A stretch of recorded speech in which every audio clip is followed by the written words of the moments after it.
एक बार की बात है, गौतम बुद्ध अपने शिष्यों के साथ एक गांव से दूर किसी बड़े नगर की तरफ जा रहे थे।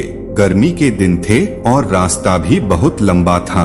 गौतम बुद्ध अपने शिष्यों सहित बहुत देर से चल रहे थे, जिस वजह से उन्हें बहुत प्यास लगती है। वहां से कुछ ही दूरी पर बरगद के वृक्ष की एक घनी छाव थी। सभी लोग उस वृक्ष के पास पहुंच जाते हैं। महात्मा बुद्ध अपने शिष्यों सहित वृक्ष की घनी छाया के नीचे विश्राम करने लगते हैं। बहुत देर से चलने की वजह से सभी का गला प्यास से सूख रहा था। यह बात बुद्ध जानते थे। बुद्ध ने अपने एक शिष्य को कहा, आप इस बरगद की छाया से 20 कदम दूर जाकर बरगद की 2 बार परिक्रमा करके वापस आओ। शिष्य वैसा ही करता है जैसा बुद्ध ने बताया। परिक्रमा के बाद जब शिष्य महात्मा बुद्ध के पास आया तो बुद्ध बोले कि क्या आपको किसी ठंडी हवा का अनुभव हुआ था? शिष्य बोला, हाँ महात्मा बुद्ध, उस उत्तर दिशा की तरफ से मुझे कुछ ठंडी हवा की अनुभव हुआ था। शिष्य की यह बात सुन महात्मा बुद्ध शिष्य से तुरंत बोले कि उसी दिशा में चले जाओ, जरूर वहाँ से कुछ ही दूर पर एक तालाब अवश्य मिलेगा।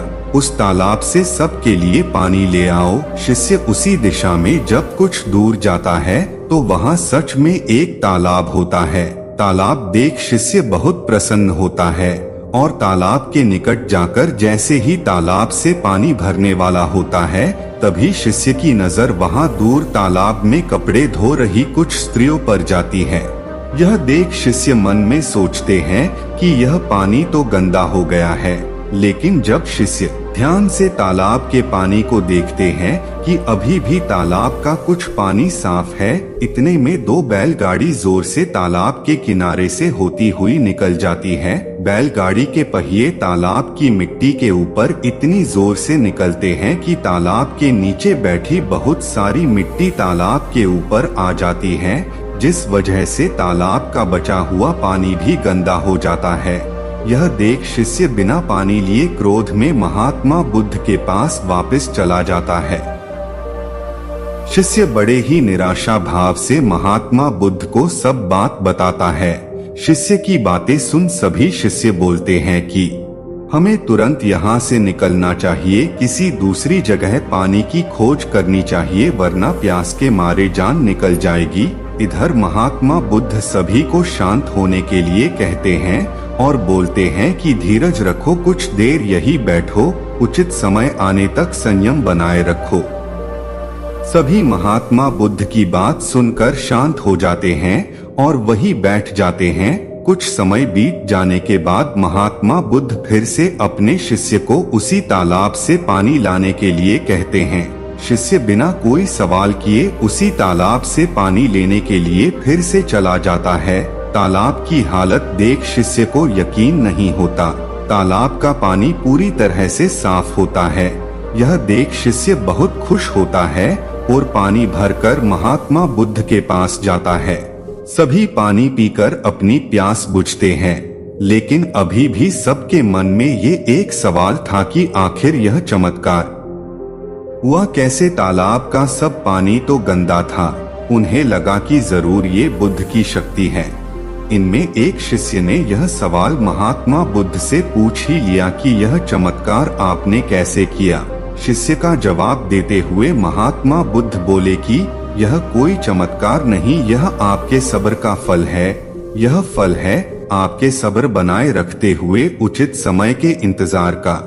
जितनी देर हम सब लोगों ने सब्र किया, उतनी देर तक तालाब के पानी के ऊपर तैर रहे सभी गंदे तत्व और मिट्टी तालाब के पानी के नीचे बैठ रहे थे।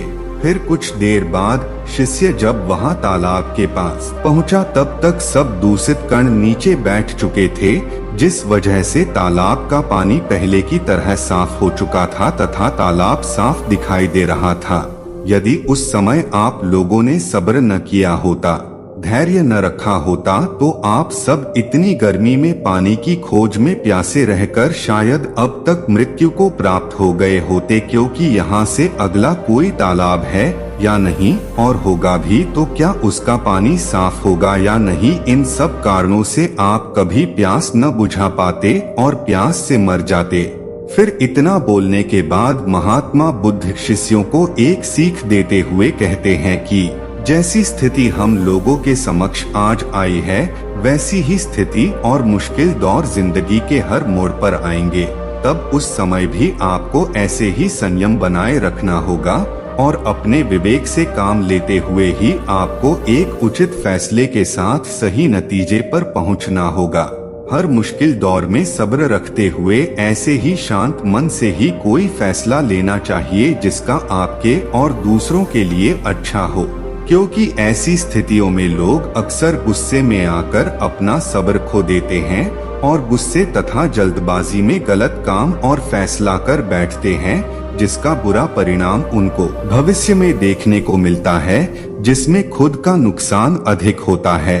कुछ परिस्थितियां जीवन में ऐसी होती हैं जहां हमें सब्र बनाए रखते हुए उचित समय का इंतजार करना होता है, लेकिन लोग अक्सर यहीं पर अपना सब्र खो देते हैं और उचित समय आने का इंतजार नहीं करते, जिस वजह से उनको आगे चलकर दुख और मुश्किलों का सामना करना पड़ता है। हमारे द्वारा लिया गया आज का फैसला हमारे आने वाले कल की खुशी और दुख को निश्चित करता है। दोस्तों, आपको यह गौतम बुद्ध की शिक्षाप्रद कहानी कैसी लगी, कृपया हमें नीचे कमेंट बॉक्स में कमेंट करके जरूर बताएं। धन्यवाद।